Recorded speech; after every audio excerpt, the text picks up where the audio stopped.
Assalamu alaikum wa rahmatullahi wa barakatuhu. Alluwal mon nanɗon alluwal nogase jeetati.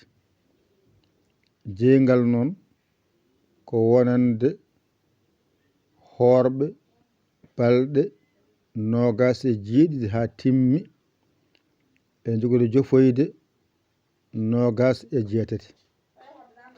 Ko darɗe nayi mbaɗata ɗiɗi calmina ɗiɗi calmina. Ka darnde noon mbatta hen ko fatiha lawol gotol,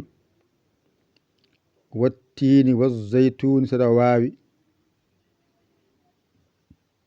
laabi 5 sa wawa ƴeewa ko mbawɗa waɗe laabi 5. So gasi nde wona hen qul huwallahu ahad laabi 5, rewi hen qul ya kafiru saɗa wawi laabi 5. Wadde ngal ɗo alluwal nogase jeetati, jeygal ko horɓe balɗe nogase jeeɗiɗi ha timmi ene jogori jofoyde nogase jeetati. Alluwal mon nan ɗon ko batton jamma hen.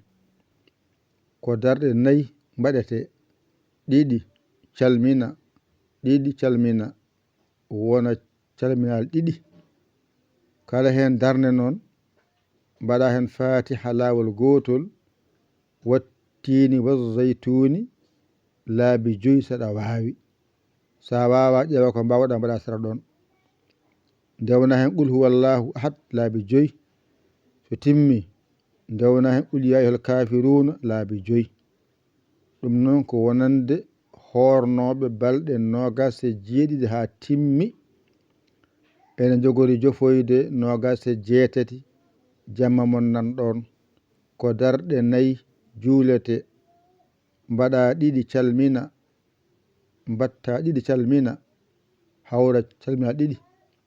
Kala hen darde mbaɗa hen fatiha ha suura gotol, wattini wazzaytuni saɗa wawi ɗum laabi 5. Sa wawa ƴeewa ko mbawɗa laabi 5. Dewna hen qul huwallahu ahad laabi 5. Dewna hen qul ya ayyuhal kafirun laabi 5. Ni foti ko darɗe nayi nanɗon alluwal mon nanɗon wonande onon horɓe balɗe nogase jeeɗiɗi, jamma nogase jeetati nan ɗon. ƴette mbaɗe dewran ɗum Allah.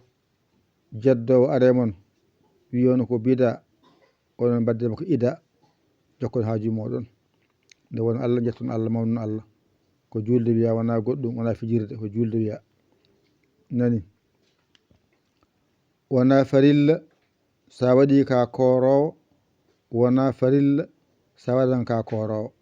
Mbaɗa noon keeɓa moƴƴere wonde hen ɓuri moƴƴude ma. Yo Allah wallu, yo Allah newnu, yo Allah reen, yo Allah won gondiɗo. Ko musidɗo mon giɗo mon saabu Allah, Yaya Ly Kolda Sénégal. Alhamdulillahi rabbil alamina. On jarama, wassalam.